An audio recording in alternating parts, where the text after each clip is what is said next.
मन तो वैसे ही काला का काला, मन में तो वही कलुषताएं, मन में वही आकांक्षाएं, मन में वही अभिलाषाएं। क्या होगा इससे? तन तपस्या नहीं करता, मन तपस्या करता है। मन सफेद हुआ कि नहीं? ऐसे तो बगुला को देखा, बाहर से सफेद भीतर से ताते तो कागा भलो भीतर बाहर एक। उससे तो कौआ अच्छा है जो भीतर से भी काला है और बाहर से भी काला। बगले जैसी जिंदगी क्यों? बाहर से तो बहुत अच्छे हैं, भीतर से कसाई काम चल रहा है, मुंह में राम बगल में छुरी। ये तपस्या नहीं होती है। तप चाहे देवता इस तप को चाहते हैं। कौन से तप को चाहते? ये वस्त्र बदलने वाले तप को। वो तो ऐसे धूल समझते हैं। क्या होता है? मन बदला या नहीं बदला, मन पवित्र हुआ, मन तपा, आत्मा तपी। मालूम है, उमा स्वामी आचार्य तत्वार सूत्र में पूछा कि भगवान तपस्या क्या होती है? उन्होंने कहा इच्छा निरोधा तपः। जो इच्छाओं का निरोध करता है वह तप है, और जो इनको तपता है वह तपस्वी हुआ करता। इच्छा का निरोध हुआ क्या? इच्छा काय की है? 18 दोषों की इच्छाएं हैं हमारे अंदर, उनका निरोध किया। राग का, गर्व का, अहम का, द्वेष का, ये सब इच्छाओं का निरोध हुआ कि नहीं हुआ? यदि नहीं हुआ है तो वह तप आपका कल्याणकारी नहीं हो सकता। मन बदला नहीं बदला ना, विषय बदला है। जो छल कपट कसाए घर में करते थे अब धर्म में करने लगे। फर्क क्या पड़ा? मक्का गए, मदीना गए, बनकर आए हाजी, और आदत गई न जिल्लत गई, रहे पाजी के पाजी। जैसे थे वैसे ही रहे। ध्यान रखना, 10 दिन तपस्या की, क्या रहा? वही दशा तुम्हारी आज भी है, वही दशा तुम्हारी कल भी है। धर्म क्षेत्र में आके कसाए मिटना चाहिए। दिनों दिन बढ़ रही मानव पावक में घी डाला, व्यर्थ है। जीवन को समझें, इच्छाओं का निरोध करो। इच्छाएं कौन सी? अभिलाषाएं, अभीप्साएं, तुच्छ आकांक्षाएं, कुत्सित आशाएं हमारे जीवन में मौजूद हैं, उनको जीतने का प्रयास करो। तन से तपस्या तो देखा नहीं, जाकर के देखो नदियों किनारे हाथ ऊंचे करके बैठे हैं, कठोर तपस्या कर रहे हैं, भूमि के अंदर समाधि लिए बैठे हैं, कांटों पर लेटे हैं। बोली क्या होगा इस शरीर को कष्ट देने से? आत्म अनात्म के ज्ञानहीन जे जे करनी तन करत छी। कहीं तुम्हारी तपस्या अहंकार तो नहीं बन गई है? कहीं तुम्हारा समर्पण अहंकार तो नहीं बन गया है? कहीं तुम्हारी भक्ति अहंकार तो नहीं बन गई है? यदि बन गई है व्यर्थ है सब, क्या हाथ लगेगा? ध्यान रखना। एक मैं ग्वालियर में चातुर्मास था, मेरा पहला चातुर्मास था। एक सिंधी परिवार था, रोज प्रवचन होते थे। वहां एक मैदान था, जीवाईएमसी क्या था रे, वही थे ना। हाँ, वहां एक बहुत बड़े मैदान में हमारे प्रवचन होते थे। वो सिंधी था, जैन नहीं था। रोज आता था, प्रवचन में पीछे बैठ जाता था। पीछे बैठ करके क्या करता था मालूम? जितने भी लोग, अब जैनी लोग तो अनुशासन में रहते ही नहीं है, इनको तो ऐसे आते हैं जैसे घर में आ रहे हो। एक जूता यहाँ पड़ा, एक चप्पल यहाँ पड़ी, एक गंदगी, वहीं से महाराज को निकलना, सीढ़ी पे ही चप्पल उतार दी, वहीं से भगवान निकलना, वहीं चप्पल डली है। जैन तो ऑफिसर है ना, वो लोग व्यवस्थित नहीं रहते हैं। उनको तो एक नौकर चाहिए कि हमारी चप्पल एक तरफ कर दे। वो सिंधी था, क्या करता था? पंडाल के बाहर बैठकर जितने लोग, हजारों लोग प्रवचन में आते थे, सबके जूते चप्पल लाइन से लगाता था और कुछ नहीं करता था, व्यवस्थित रखता था। तुम लोगों जैसे थोड़ी कि महाराज के संत निवास में गए तो वहीं चप्पल डली, कोई उल्टी डली, कोई सीधी डली है, कोई आगे डली। कहाँ उतारना इसकी भी अकल नहीं है, कहाँ बैठना है इसकी भी अकल नहीं है। हम ज्ञानी बने घूम रहे, चप्पल उतारने की अकल नहीं है। कपड़े क्या खाक उतारोगे जिंदगी में? ध्यान रखिए, क्या देना कैसे देना, शिष्टाचार ही नहीं आता है। अब यहां से निकलता हूं, चप्पलें पड़ी रहती हैं, ध्यान रखना। हम कहते हैं भाई हटा देना, हमको निकलना है। विचार करिए, शिष्टाचार, कैसे बैठना कैसे उठना। वो सिंधी था, उसने सबकी चप्पलें एक तरफ से लाइन से लगाता था। एक दिन पूछा कि ये क्या करते हो तुम? और कुछ नहीं, पीछे बैठ के जमा के चप्पलें पंडाल के बाहर हाथ जोड़ के प्रवचन सुनता, धार धार आंसू बहाता आंखों से प्रवचन सुन करके। लोगों ने कहा कि ये कौन इतनी व्यवस्था? कुछ दिन तो लोग गलत फहमी में रहे कि चतुर्मास कमेटी कर रही होगी। अरे मैंने कहा मूर्खों, इतना तो मैं भी नहीं सोचता कि कमेटी ये कर ही नहीं सकती है, बुकाय को करे। शास्त्रों में पूछा, ग्रंथों में पूछा कि तप का मतलब क्या है भगवान? आतापनादि तपना वनवास जाना, सिद्धांत का मनन मौन शरा निवाना।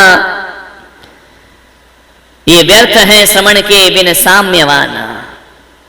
जब तक समता नहीं आती तब तक ये कितने भी कठोर तपस्रण कर लो, इनका कोई महत्व नहीं हुआ करता है।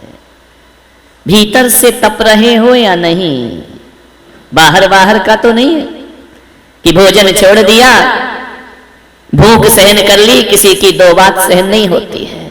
तपस्या क्या है? प्यास सहन कर ली, किसी ने थोड़ा सा अपमान कर दिया, सहन नहीं होता है। क्या इसका नाम तप है?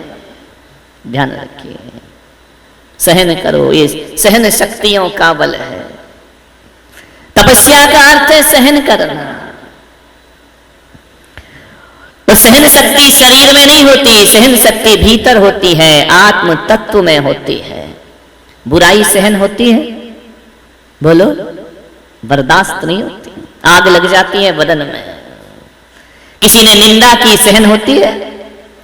किसी ने थोड़े से अभिमान को धक्का लगा दिया, थोड़ा सा भी धक्का लग गया, खत्म तपस्या एक तरफ। करहूं तपस्या देह सो।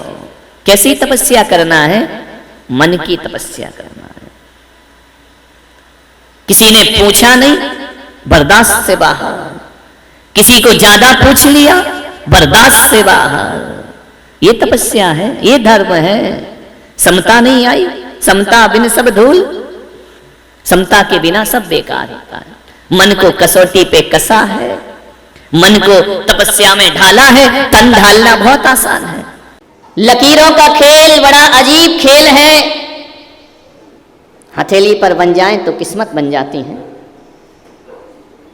जमीन पर खिंच जाएं तो सरहद बन जाती है, और शरीर पर खिंच जाएं तो खून निकाल लेती हैं, और रिश्तों पर खिंच जाएं तो दीवारें खड़ी कर दिया करती हैं। लकीरों का खेल बड़ा अजीब खेल है। मानिए, एक बात याद रखना, जिंदगी को थोड़ा सा एक सलीके से जीने का प्रयास करना।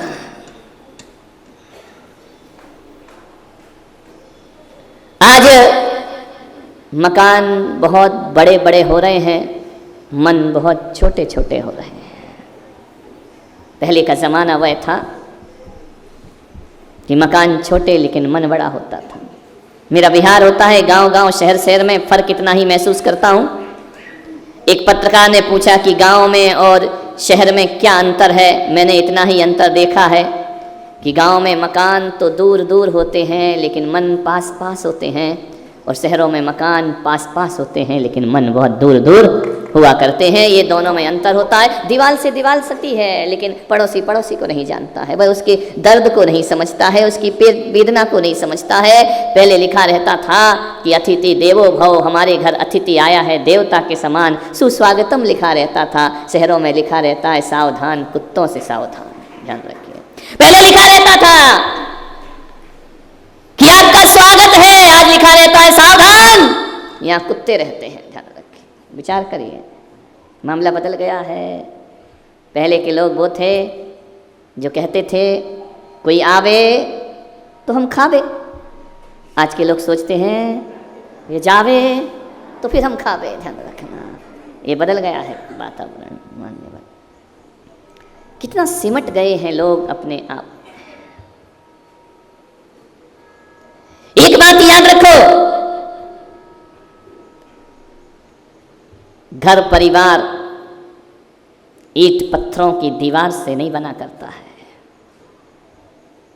याद रखना, एक होता है मकान और एक होता है घर। जो ईंट पत्थरों से बनता है वह मकान होता है, और जो भीतर के प्यार से बनता है वो घर हुआ करता है। ध्यान रखिए। और एक बात और जीवन में स्मरण में रखना, मकान बनाया जाता है, घर बसाया जाता है।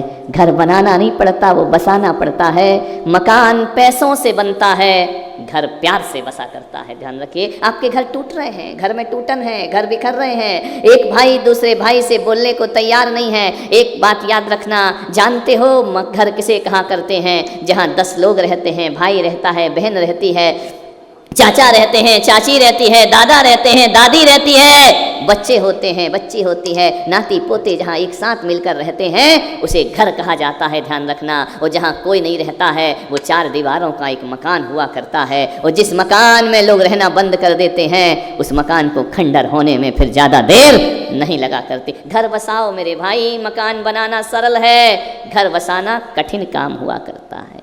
झोपड़ी सोनी, महल सोने, तुम्हारे बड़े बड़े बंगले सूने हो रहे हैं, प्यार के लिए, अपनेपन के लिए तुम्हारा घर उजड़ रहा है। एक बात याद रखना, जिंदगी को समझना है, जिंदगी को ढंग से जीना है। एक ही बात अपने जीवन में स्मरण में रखना कि घोंसले तो पशु पक्षी भी बना लेते हैं, अरे घोंसलों से जिंदगी नहीं होती है। उनका घोंसला तो केवल बच्चों को जन्म देने के लिए होता है। हमारे घोंसले नहीं, हमारे घर हुआ करते हैं जहाँ बच्चों को जन्म ही नहीं, उन्हें जीवन जीने की कला भी सिखाया करती है, जीवन जीना भी सिखाया जाता है। पक्षी जीवन जीना नहीं सिखाता है, वह केवल जन्म देना जानता है। मनुष्य जीवन जीना सिखाता है। यही अंतर है एक जानवर में और एक मनुष्य में। एक घर में मेरा आहार हुआ, बहुत बड़े आदमी थे, उन्होंने मेरा पड़गाहन किया, मुझे पड़गा करके अपने घर में ले गए। बड़े खुश हुए, बड़े आनंदित हुए। मैंने उनसे पूछा, मालूम है कहाँ ले गए? मुझे 3रे माले पर।